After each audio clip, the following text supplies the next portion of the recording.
Let's think about training or practice like a mountain, and seeing as we're in the beautiful land of Scotland, we're going to go for Ben Lomond. From afar, it looks clear, simple. We just want to get from here to there. How hard can it be?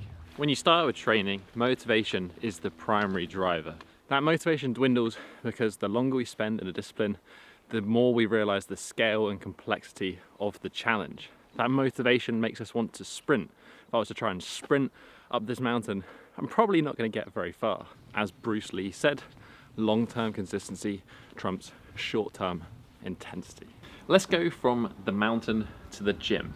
And what does our training actually look like at this stage? Very simply, if we want to reach the peak, our goals, we have to go through the foundations, the base of the mountain. And when we're doing this, we have to do it step by step. We can't jump stages. I say this in the context of you wouldn't start training the planche if you couldn't even do a push-up, and you wouldn't start training your splits if you can't perform a full range of motion squat. Making sure we have a general level of fitness in place is going to make the rest of our training so much easier, and very simply, we will get the most bang for the buck from it. Our goal really at this stage should be to perform training that's going to involve the most amount of muscles possible. So for most people, I recommend full body training where we try to cover all of the basics of movements. This is going to involve having a push exercise, such as a push-up, a pike push-up, a pull exercise, most likely a bodyweight row, and if you can do some pull-ups or chin-ups, a squatting pattern. This could be single leg if you have limited weight, limited equipment to make it hard, or bilateral like a normal squat if you have access to a gym, and a form of hip hinge. We can certainly do more than this, but this is really the basics that we want to build upon because it's going to help coordinate and condition pretty much the entire body. When you're a beginner, much of this progress is simply going to come from you understanding how to coordinate lots of different muscles working better to perform a movement more efficiently. If you want a metric to put on this, I would recommend that most people work towards 6 dips and 6 chin-ups. You don't need to get to this level. You could be quite happy being able to do 10 push-ups, 10 rows or something. But I would certainly encourage everyone to have at least 1 chin-up as their goal because it is such an important movement to learn. And then when it comes to flexibility, I would recommend being able to perform a full range of motion squat. This one might take a little bit longer than some people expect. Being able to at least touch your toes in a straight leg position, and then finally being able to perform a full wall angel, which is going to mean that we have good shoulder rotation and overhead flexibility if you want to ever work on things like handstands or do any sports or activities that require an overhead position. Then you just want to be fit, feel and move better. This section is probably all you're going to want to work on. This is your basics, but it's going to have you covered for pretty much any activity. It's only if you have some loftier goals such as planche, handstand, front lever, splits, etc.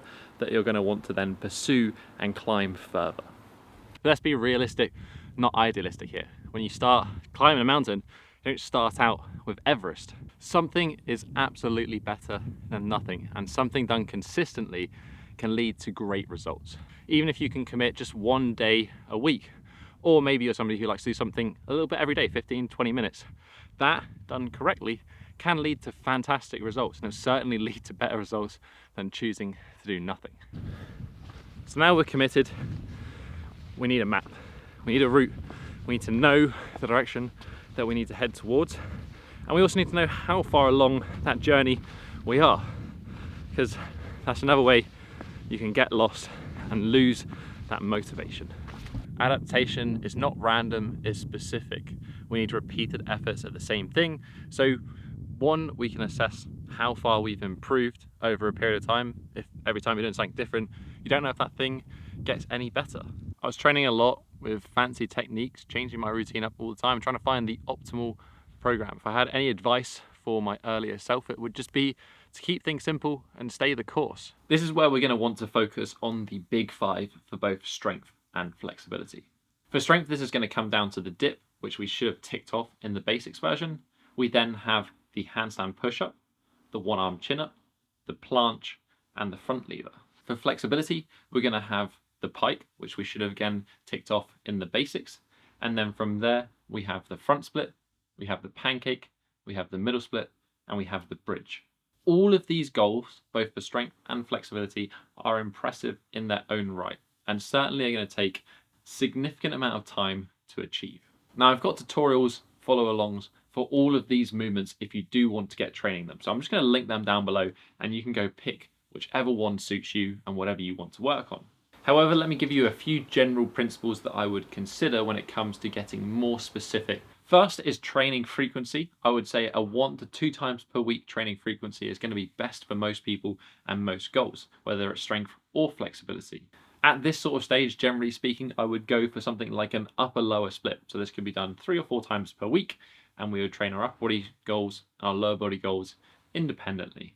This is going to give us plenty of time to recover, but allow us to be a little bit more focused of our training. Secondly, I would pick just some out of these big 5 to work on at any one time. Trying to work towards too many goals at one time is just going to ensure that you make very average or slow progress, if any, in all of them. Instead, it is better to focus on making very good progress in a couple of them because it is much easier to maintain a move than it is to attain it. For the strength moves, I would recommend that people focus initially on bent arm strength. So this would be working towards the 1-arm chin-up, the handstand push-up. That is also going to give you a bit more of that base to support working on the more advanced straight arm strength skills such as the front lever and the planche. For flexibility, it's slightly different, and really the order in which you want to go after them depends on what you want to achieve. However, I will say that some movements complement each other, and primarily this is going to be if you're training the front split, it's also going to work well with training the bridge, and if you're training the middle splits or pancake, those two are also going to work well when trained together. But probably the most important thing is that you track your progress. This isn't as obvious in body weight and flexibility training as it is in the gym. Take videos, take photos, write notes, and make sure that you're tracking where you are on that journey and progressing towards your goal. In the times where it feels like you're never going to reach it, this is the stuff that you want to go and look back on and see that, yes, I have actually made progress from where I've started. I'm on the right track. I just need to remain patient and stay consistent. Undoubtedly, there'll be some times where things don't quite go to plan. That is certainly part of the journey. You're going to hit plateaus, there's going to be periods of no progress, you might even get injured. It happens. And in these instances, sometimes it's best just to reach out to somebody, whether that be reaching out to a coach and get some advice, find a program, invest in your training, or just reach out to a friend, get some external accountability to go and train with. It's certainly much easier than tackling that problem alone. And sometimes it's worth just mixing it up and trying something different. When you put so much energy and focus into something that isn't progressing, it can be the difference between giving up and making it.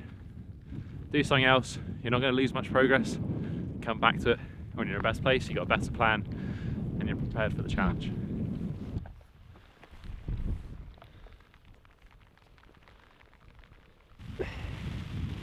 What a view. Whoa. Most importantly, it should be a goal that inspires you and it challenges you. Don't do it for the extrinsic reasons. Don't do it because it looks good on Instagram.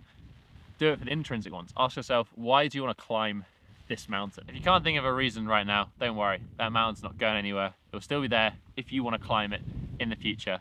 And it reminds me of a quote by Andy Rooney. Everyone wants to live on top of the mountain, but all the happiness and growth occurs on the climb up. Catch you next one.